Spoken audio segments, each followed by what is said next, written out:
Welcome to the International Teacher Podcast with your host, Matt the Family Guy, Kent the Cat Guy, Jacqueline from JP Mint, and Greg the Single Guy, bringing you episodes from around the world about the best kept secret in education.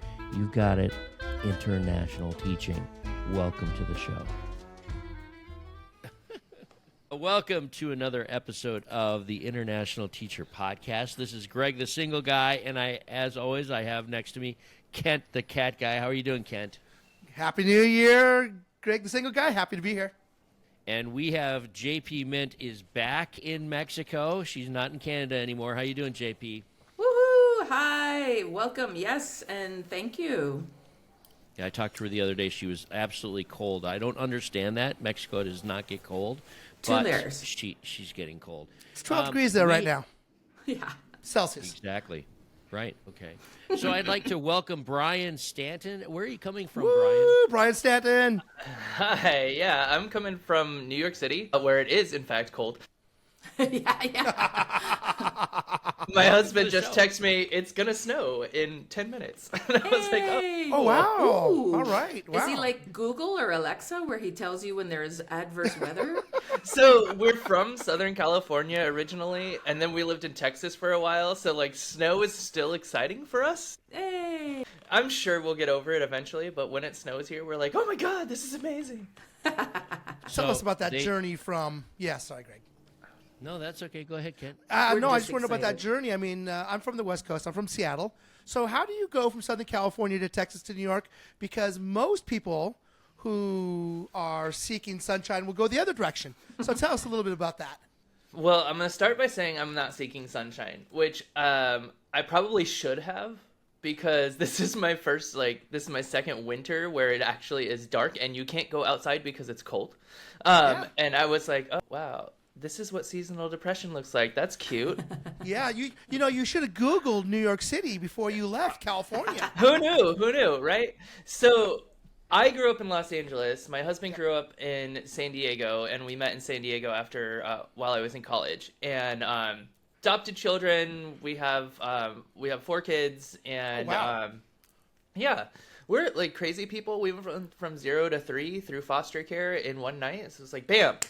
And then the hardest part was adopting a baby. Apparently, having 3 children at once was like super easy because they had a schedule, like they were in school and they had things to do.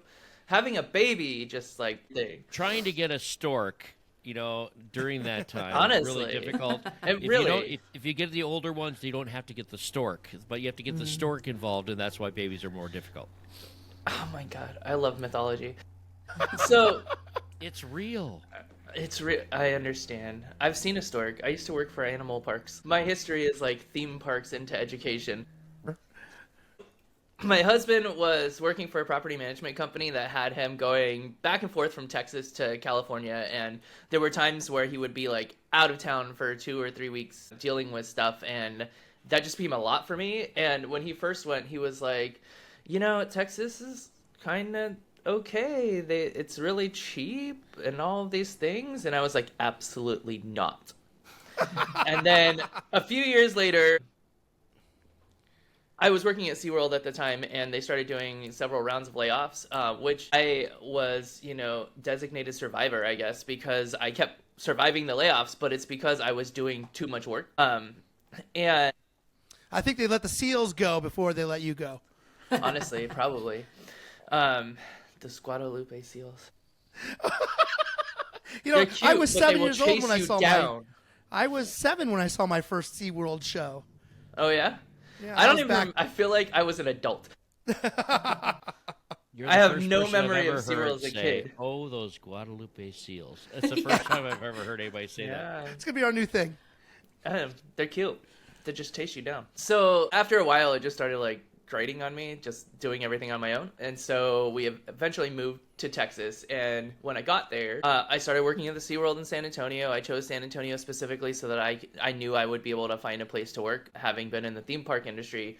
But while I was waiting for them to not want to pay me California wages, I got my teaching credential online because Texas has that opportunity. And so I had been teaching private voice lessons for years, and then had done so much like theater work that I was getting a teaching credential in social studies because I love history, and the principals I was interviewing were like, get your theater credential, and I was like, theater? Everybody told me theater wasn't the way to make money. No, wait a minute. Sorry, is theater an actual separate endorsement from just high school and middle school and elementary? Oh, it's its own endorsement. So all of the arts have their own endorsement, at least in the state of Texas. In New York State, you can get the endorsements, but they don't fund the programs the same. It's weird to me because in New York State, which is like the theater mecca of the United States, they don't have curricular theater programs consistently in their schools, and they tend to cut a lot of the arts here, which is wild because you wouldn't assume that from the adults in the room. But after working 8 months at SeaWorld, I got a job as a teacher, and it was pretty good. Like I was working for a school that at the time was like a coveted school district. Like, this is where everybody wants to go. And over the course of my 4 years working there, it was the place that nobody wanted to go. This is in San Antonio? This is in San Antonio, yeah. And I became the teacher of the year in my 3rd year because I built a theater program that was based off of philanthropy and inclusion. So I had a theater program class that was called Unified Theater that had been started by one of my predecessors that is partnership with the Special Olympics, and it was a class for students with disabilities to do theater. And I had taken it from the students are just actors in the plays to like literally the students are running everything with their partners. So we would partner a student with disabilities and a student without disabilities. That person without disabilities would augment the skills of the student with disabilities, and they would put on the show. So I had students running the light board and the sound board. I had students doing acting, and their partner would basically augment their skills. So if they had a memory issue, then their partner would memorize their lines and just kind of remind them of what their lines are, and then they would start saying it. And what I found over the course of the 4 years was that my students would start memorizing their lines because they've gotten so used to building that habit in. So some of the students who had a really hard time with it would eventually be saying their lines right as their person was getting ready to tell them to say their lines. And it's really cool to have watched that. And then I also built the program around philanthropy. Whenever we did a production, we partnered with a local or national or international nonprofit organization. So we did a show called Puffs, and Puffs is a Harry Potter parody show. And we partnered with Wands for Wildlife as a pun, right? Wands. And it's mascara wands, and you donate them to the Appalachian Animal Refuge, and they use them in cleaning animals from oil spills. So you clean the wands, you send them to them, and then when they have animals impacted by sludge or oil, they use it to comb out their feathers or their fur or whatever the situation is. Oh, I just threw out a mascara. I had no idea you could do that. It's great. So anybody who's a mask user, like, save those wands, clean them out with Dawn dish soap, and then put them in a Ziploc bag. When you've got a Ziploc bag full, just mail them off to the Appalachian Wild Rescue, Animal Rescue, and they will use them again. It's great. Sorry to jump in. Isn't Appalachians like the inland, hilly area? Is it on the coast? I'm sorry. Throw that out. You're going to say hillbilly. So here's the thing, is that the Appalachian Mountain Range actually like spans up to Pennsylvania, New York, and all the way down into Tennessee, Kentucky. And so it's a wide range, and depending on whether or not you call it the Appalachian or Appalachian will tell me which part of it you live in. Okay. But there Who is calls definitely it Appalachian? the folks who are in like Tennessee, the people in the South. The Southern. And they region. have exactly that. And they have they have their own kind of subculture within the South and whatnot. And I have a lot of great friends. In fact, one of the people that I interviewed for my podcast, Teaching While Queer, was the Teacher of the Year for the state of Kentucky in 2022. And he is from Appalachia and talks a little bit about that. He has a book called Gay Poems for Red States. Yeah. Okay, so you touched on a lot, Brian, and I want to sort of unpack. I want to unpack For our listening audience that might need a little recap, so you are a teacher and became a teacher in Texas with an online program, and you at first did a social studies endorsement, and then did you do that drama endorsement as well, theater? Yeah, I did a theater endorsement. It is K through 12 at all schools. And then I ended up working for 4 years at one high school and then 1 year at a different high school before moving to New York. And So why was that move to New York happening? Was that your husband? Was that you? Was that your family? it was a combination of things. The biggest thing was when I became teacher of the year, I had a spotlight shined on me. The district I was working in was in a pretty rich, white, conservative neighborhood in San Antonio. San Antonio itself is very liberal, but this specific community was not. I had a school board member who was running for school board on the premise of getting that faggot out of our schools. You can edit if you want. Referring to you? Me, yeah. Oh. Yeah. Oh my gosh, Bryan, that's so traumatic. Yeah, it was rough. And my kids all went to the school because we had like really invested. We moved into the school district because we like loved it so much. And I had principals telling me not to come out to my students, and I was like, but my children go here. They have two dads. Like, what do you expect me to do? There is no not coming out to my students. I had another principal come tell me I'm genderqueer, so my pronouns are he, they. And I had a teacher come tell me that I am handling pronouns incorrectly. Or a principal come tell me I'm handling pronouns incorrectly, and she used my own kind of coming out story as proof. I was outed by a parent when I was in high school. Like, a parent went to my school and to my parents and said that I was gay and did all of these things to like make my life hell. And this was Los like, Angeles at that time. That was in in a suburb of Los Angeles, yeah, in the 90s. 90s were a fun time. And she used my own like story against me, and I finally just left the school. I was like, I don't need to deal with this. I want to keep the homophobia at least away from my children. And so they can stay at the school. And then as soon as I left, they passed a no rainbow policy, and I had teachers emailing me like, I need the school's gender and sexuality logo so that I can put it on shirts. It's the only rainbow that we're allowed to have on campus and all of these things. And so even while I was a parent there, I was advocating and helping out the teachers who were there. I spent one more year at a different school and everything was fine, but I came to New York to present some of the research that I've done as part of my podcast. So I started my podcast, Teaching While Queer, because I didn't have a place to vent when I was leaving that school. I didn't have a place to go tell my story, but I could see all of these stories happening in the news. Teacher of the Year gets fired for being queer. And there was no place for us to like talk about it. So I gave myself a year. And after a year, I started the podcast and I started interviewing teachers just about their experience being queer educators. Well, I had a lot of research and I read some books about how we can make things more inclusive for queer people. And these things come from researchers from around the world, different things that are happening in Taiwanese curriculum or Canadian curriculum or the UK, what's happening with their curriculum, how we can be more inclusive in the curriculum. Presented research in New York, just outside of New York City, and I was here for a few days with my husband just to kind of enjoy it as well. And when I presented, they were like, I'm so sad to hear all of this. We don't experience that. Ooh.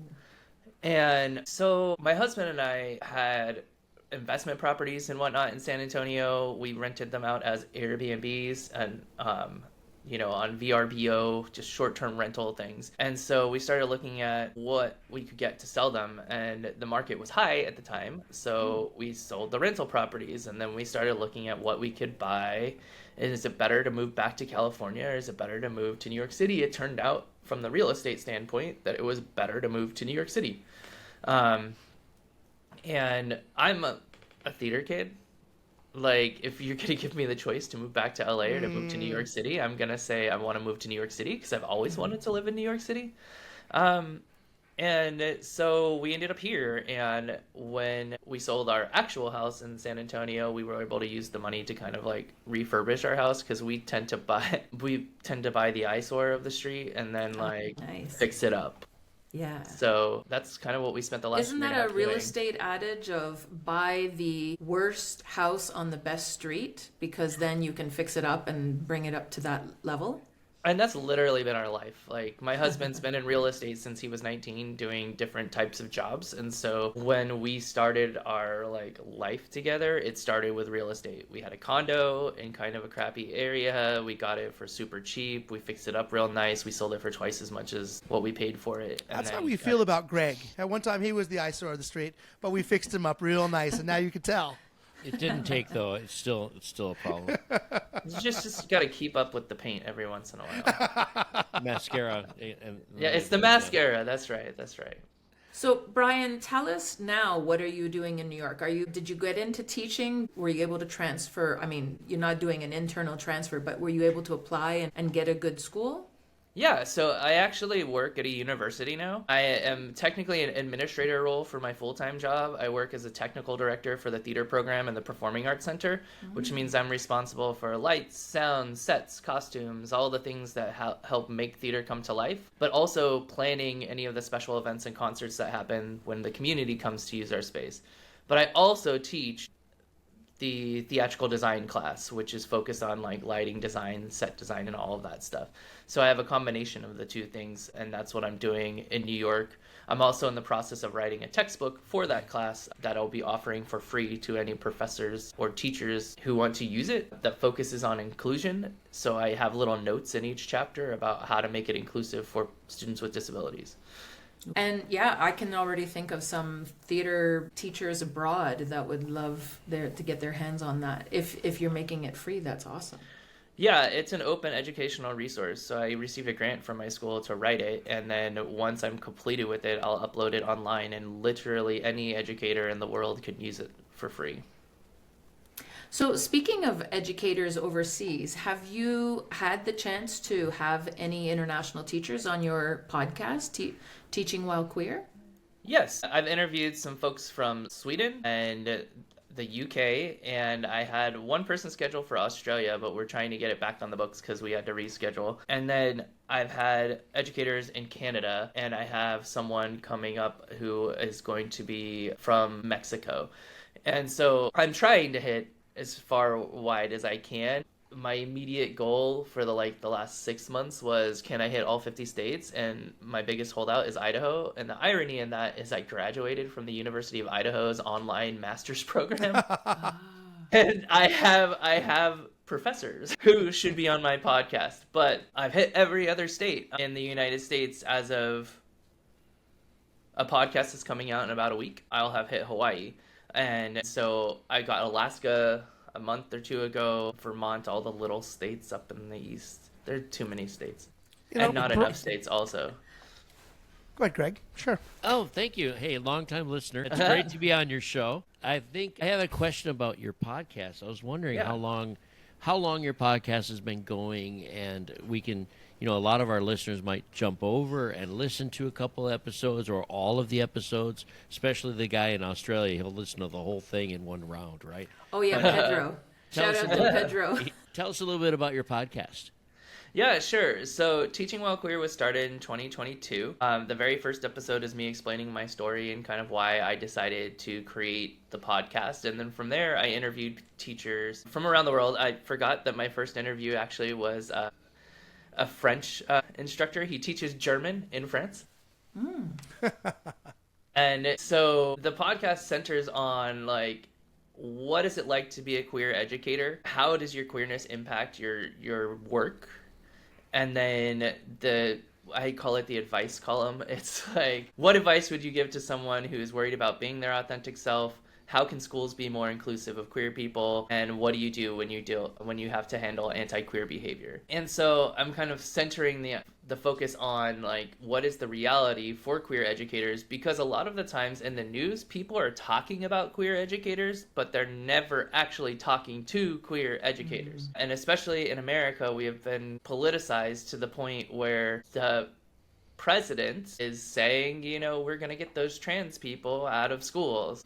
And I don't understand what being queer or trans has to do with being an educator. Why does it mean that you can't do your job well? And also, historically, no shade to cisgender heterosexual educators, but in my personal experience at schools, the ones who were having problems were the cisgender heterosexual educators.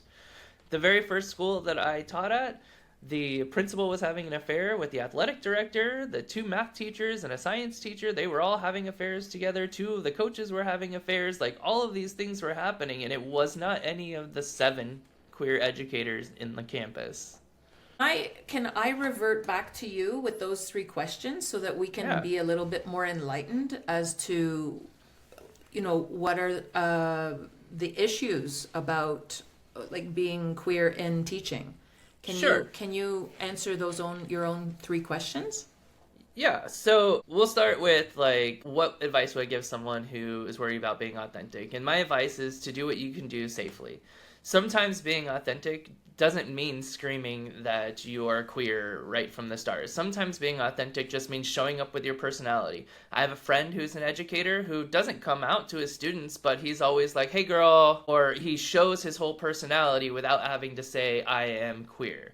And so you do what you need to do for yourself in a safe way. Also, I use the interview to interview the people that I am trying to get a job with. If they don't answer my questions the way that I am interested in hearing them, then I don't need to go. You have a choice both ways. And I know for some that feels like a privileged place to be when you're trying to get a job. It feels like you have to get the job and you have to get the money coming in and all that. But if you change your mindset that it's a conversation and you both have the opportunity to interview each other, you'll actually find that you'll have more opportunities because you're opening up a space where you're saying, I am searching, but they're also searching. And so it really is about collaboration. So starting there, reading up on the school district's policies to know if it's safe for you there, and deciding whether or not it's worth it to go if it's not safe for you there. So that handles like authenticity. As far as schools, I think what they can do to be more inclusive of queer people is 1, stop firing us just because we're queer. 2, hire us because representation is important. And it's not just about hiring, like, I am perceived pretty consistently as a cisgender gay man. I am not. I'm a genderqueer person. For a long time, I called myself the palatable gay because I was white, married with children, and I was middle class. So I wasn't a threat to the conservative folks. But then I dyed my hair blue.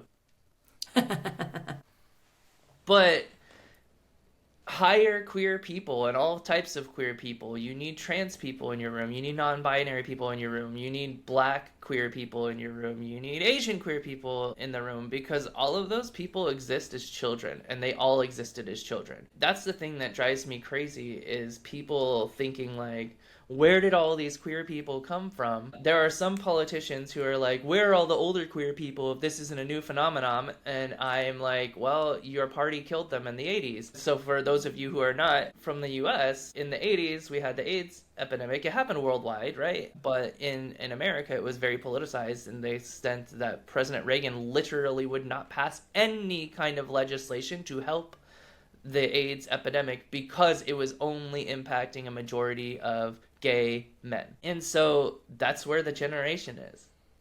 They're gone. And it's because this political party made that choice. So queer kids exist. I have vivid memories. In fact, I'm in the process of kind of like writing down my story. And I have vivid memories of knowing I was queer when I was like 3 and 4. And people try to tell me that, children don't know these things, except for, how do you know that children don't know those things? When did you realize that you were straight? Mm-hmm. When did you realize that these were the things I that know the happened? moment. Yeah. Can I share with our listeners? I don't think I've ever told this story. Do we need this for the Patreon account? No.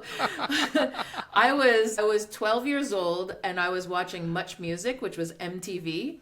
And Bono from U2 came on in his leather pants on Sunday Bloody Sunday on the screen. And I went, hello. That's when I knew. And my brother was in the room. He was 4 years older. He was 16. He goes, ew. But I was like, hello, who is this? And how do I get to know him? So Bono, if you're out there, write to us, Bono, JP Mint. All right, let's take a moment for a little commercial about how to get in touch with us. You can, of course, find all four of us at the itpexpat.com. That's www.itpexpat.com. Or you could also find us at email at internationalteacherpodcast@gmail.com. We look forward to hearing from you. Or if you're into Facebook, we have a new Facebook group at www.facebook.com/groups/ITPexpat, where you can find all kinds of inside information about ITP Expat. You can also find us on Instagram at ITPXpats. That's with an S. ITPXpats is our handle. All right, and thank you, listeners. We have over 100 countries represented by our listeners, and though we're not monetized, we are here for you, and we would like to thank all of you for listening. So let's get back to the show. Hey, listen, Brian, I have a question for you. Yeah. You've interviewed people in, if I remember correctly, Sweden, UK, Australia, France. I guess my question is it easier anywhere? I mean, is it easier in Sweden, UK, France, Australia to be a queer educator than the United States? I know the United States is huge and different. But can you actually say some experiences are better than others depending where you are in the world? What I'm willing to say is that the entire world is dealing with the same problems. The degree to which that those problems are happening is different, as it is different in the United States depending on which state you live in. So I think better is subjective. Everybody's dealing with something. It's just a matter of how traumatic those experiences are. My friend who's in France, open with the students, never really had an issue as a teacher, but shared experiences similar to mine, where I was in Los Angeles, he was in France. We had parallel experiences as students. Yep. And so I think that there, I guess, are levels and degrees of trauma, right? And so it's just a matter of how traumatic the experience it is. But in essence, everybody is dealing with the same problems worldwide, and we're having this huge influx of conservative voices coming out politically. And right now, the common enemy is queer people. Wow. There was a third question I just want to come back to. Sorry, because JP, I'm trying. I didn't mean to it's jump in on okay. you. I'm just trying to remember what it was though, because How I do you thought it was combat very... anti-queer behavior? Yeah, so I feel like there's a tie-in there. How can we, as allies, how can we help the battle as well? I love that, because I'm getting ready to record this episode about being a good ally. And so, as allies, the first and foremost is to actually stand up and speak up. It's not enough to share a post on Instagram or Facebook or wherever you do post your social media. It's not enough to nod your head in agreement during a meeting. You have to stand up and say something. So if you are an ally and you witness anti-queer behavior, you have two options, and it really depends on the situation at hand. One, you can address the situation publicly in front of everybody. I personally believe that depending on what is being said and what the context of the situation is, that is the best way to handle things, because what that says to the public is that we do not tolerate this type of behavior. In other situations, depending on the severity of the situation and what's occurred, you handle those conversations privately and then circle back with all parties involved.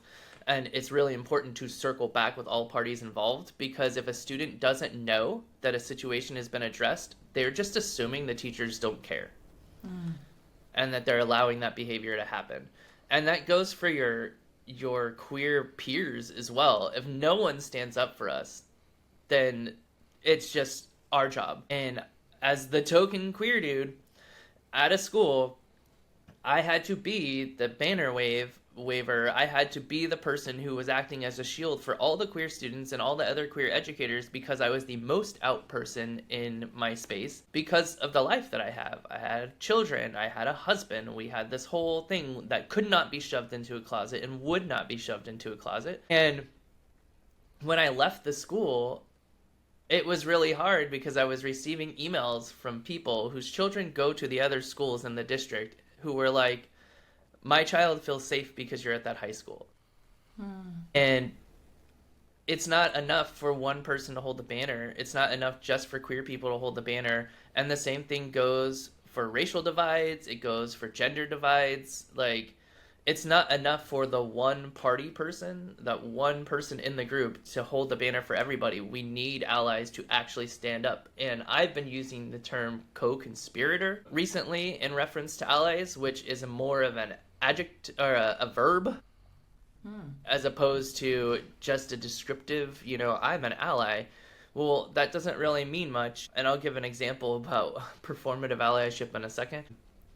But co-conspirator, just the idea of, collaborating with someone is much more action-driven. I'm in this with you. But isn't there a negative connotation to that? I just wonder about co-conspirator. Sounds a little like pejorative. I think that there is a time when we need to start taking language and using it effectively. And I think that saying co-conspirator is definitely something that is used in a criminal setting. But the fact of the matter is that this is a political war. And in the United States, at least, this political war has been being fought since the Civil War, quote unquote, ended. They just took that Civil War and took it into a courtroom and then started targeting different parties throughout history. This is why I was getting a social studies degree. I love history. But the co-conspirator, yeah, it has a kind of pejorative feel to it, but like, why do we have to be safe? In the sense that peaceful protest is great, but really it's about being loud and speaking up. If we're just standing there letting things happen and not speaking up against it, then we're just standing there letting it happen. So co-conspirator does have some kind of connotation, but I'm a huge fan of it. I use it even in like anti-racist work, which is also like, it's anti-everything. If that makes sense. Like, you have to, if you're going to be anti-racist, you're also anti queer discrimination, and you're anti-misogyny, you're anti just like anything that is putting a human down. And I love that so much.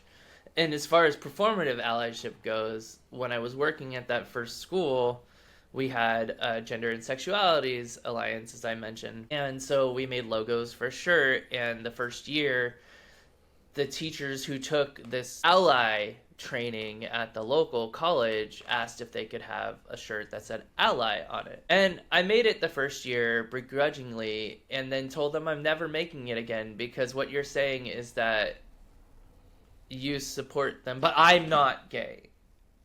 I support gay people, but I'm not gay. And so why do you have to have that, but I'm not?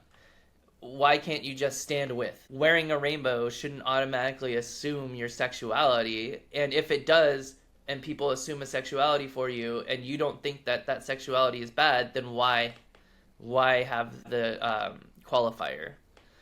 So it's not enough to stand there, with your flag on and your ally sticker and, your safe space sticker on the door, unless you're going to do something with all of that stuff. Very cool. Bryan, have you ever considered going overseas yourself with your family? Have you looked into teaching abroad?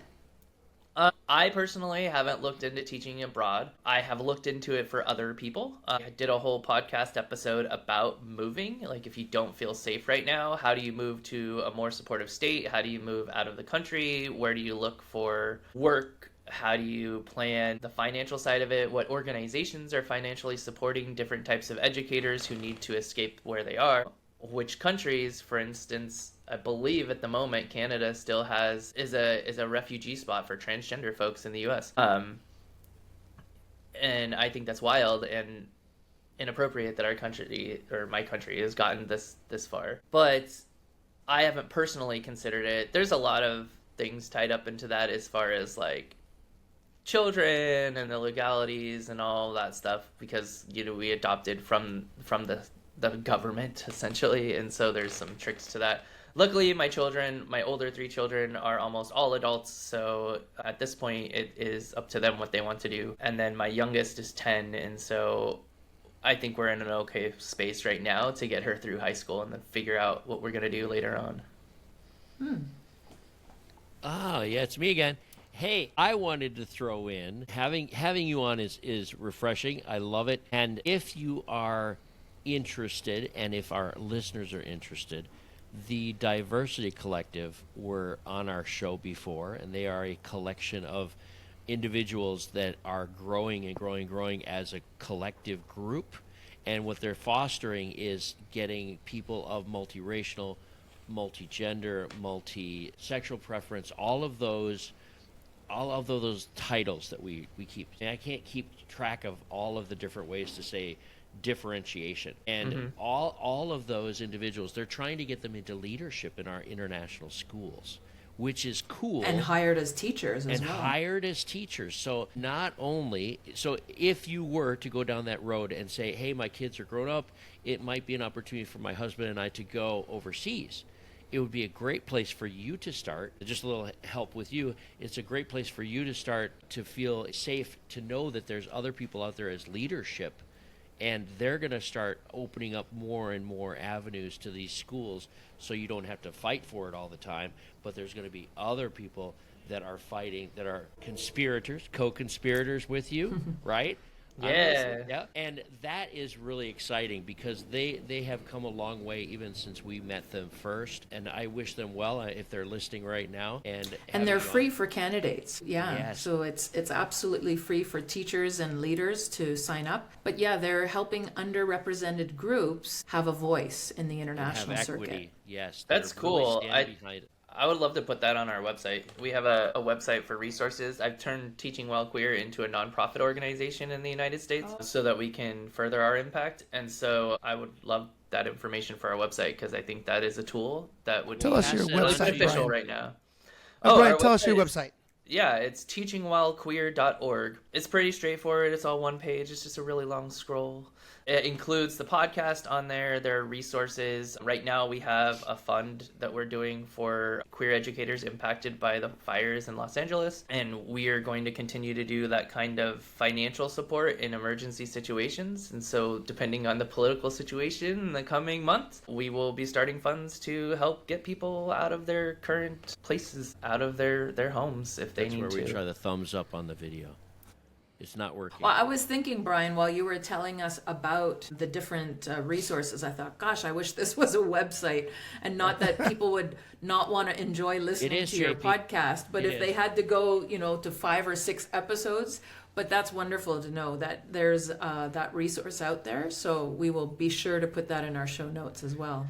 Yeah, absolutely. We also have a Facebook group for now. We'll see. Meta changes have kind of made me want to leave Meta, so we'll see how long that lasts. But we have a Facebook group for people to collaborate and just talk together, and we're doing as much as we can to build virtual connection. And in 2025 we're launching our first virtual conference on National Coming Out Day in the United States, which is October 11th. And we will be doing online professional development for educators. And my goal is to also have an allyship track for those folks who are wanting to learn more about how to be a co-conspirator. We'll have specific sessions that will focus on what can you do to support queer people in your place of business. And that's a thing I think that a lot of people need to realize, is that it might be a place for education, but it's also a place for business, and teachers are employees and employees have rights. And these are things that often get thrown to the wayside because educational institutions are considered to be for the children. But in fact, teachers have rights, and in some places they have less rights than others, but there are still rights that exist. Hey, Bryan, speaking of the kids, you want to give a shout out to your own kids? Tell us, their ages, and if any of them have followed in your footsteps, taken to the stage. You want to mention a few words about the family? Yeah, sure. So as I mentioned, I have 4 kids. My oldest is named JC. He is still living in San Antonio. He is more of he's a gym dude, so he really loves doing physical work and works for Toyota, which is kind of cool. My son Kelvin is 18 and will be joining the United States Air Force in a month. He will be leaving, so we'll have 2 out of the house, and that will be very weird. I have 17-year-old named Audrey who's getting ready to, well, she's applied for college to go to culinary programs to see if she wants to become a chef. She is happiest in the kitchen, though don't tell her I said that, otherwise she will start to hate it. And then my youngest name is Chloe, and she's 10, and over the years she's wanted to do everything, and she's the closest person to doing similar things as I do, in that she does cheer and gymnastics, which are a spotlight in a different way. Wow. So she was just a baby a minute ago, and now she's 10. How quickly they've grown. My It's gosh. wild. Overnight, just like that. Overnight. Just Exactly that. shot up. Wow. Overnight now, but during the process did not feel it. Bryan, we have a tradition on the ITP to ask our guests 2 questions, and I am very curious to hear your answers. The first question is, in your moves from California to Texas to New York, are there 3 things you need to have to make you feel like you're at home? And we don't count people or pets. So they can be non-tangible items, like things you need in this space, but they cannot be the people, because Your that kids is and given. husband are given already. Right? Yeah, That's they're already given. Well, then you made this question difficult. Right? Ah! I have a box of just things that are for me, and it's things that like I don't have to always look at to really feel connected to them. They're just like, it's my box for me, because sometimes as a parent you lose your personality. You become parent instead of, Bryan. And so I have a box that has like Legend of Zelda stuff that my kids have gotten me over the years. I have a t-shirt that for a long time didn't fit because I had gained a lot of weight, of my children. For the first Father's Day they ever had with us, they made me a shirt and put their handprints on it, and so that is something that is near and dear. And this is going to sound stupid, but the political environment that I've grown up in, I have the box of important documents, and that box is home, because it has birth certificates, it has what's really cool is that even though we adopted our kids when they were 5, 6, and 9, we have their footprints from when they were born, because that was given to us by the social workers. And so This is the box of important things that makes things home. So I have like a box of knickknacks and things that are just my personality. I have the box of important things, and I have the shirt that I won't get rid of no matter whether or not I can wear it. Very cool. Good answer. I like that answer. Thanks for sharing. Yeah, no problem. Now, Bryan, the Patreons of the International Teacher Podcast would like you to tell them a police story. You're running with authorities, Bryan. Tell us a story. Something that is shareable. But you ever had a run-in with the law? Other than the school board of San Antonio. And also, we would like to now bring on a special guest for you to. We'd like to introduce the Guadalajara Seal from SeaWorld. He's got a few. Come on! Here he is, ladies and gentlemen. He's got a few words about. I have never had a run-in with the police. I'm pretty square. And all that to say that, technically for several years, I was a fugitive without knowing it, because, well, not a fugitive, a criminal without knowing it, in the sense that, from the sodomy seals. was illegal. I was thinking parking tickets. I was young and didn't know that was illegal, or even what that word meant. So there's that. But I've never directly had a run-in with the police. I know that, unfortunately, I would probably be fine if I did have a run-in with the police. Better than others. It's just a fun question, just in case. We have a lot of different answers for that. We're not putting you on the spot. If you don't have one, don't feel bad. I don't have one. We would like mug shots as well.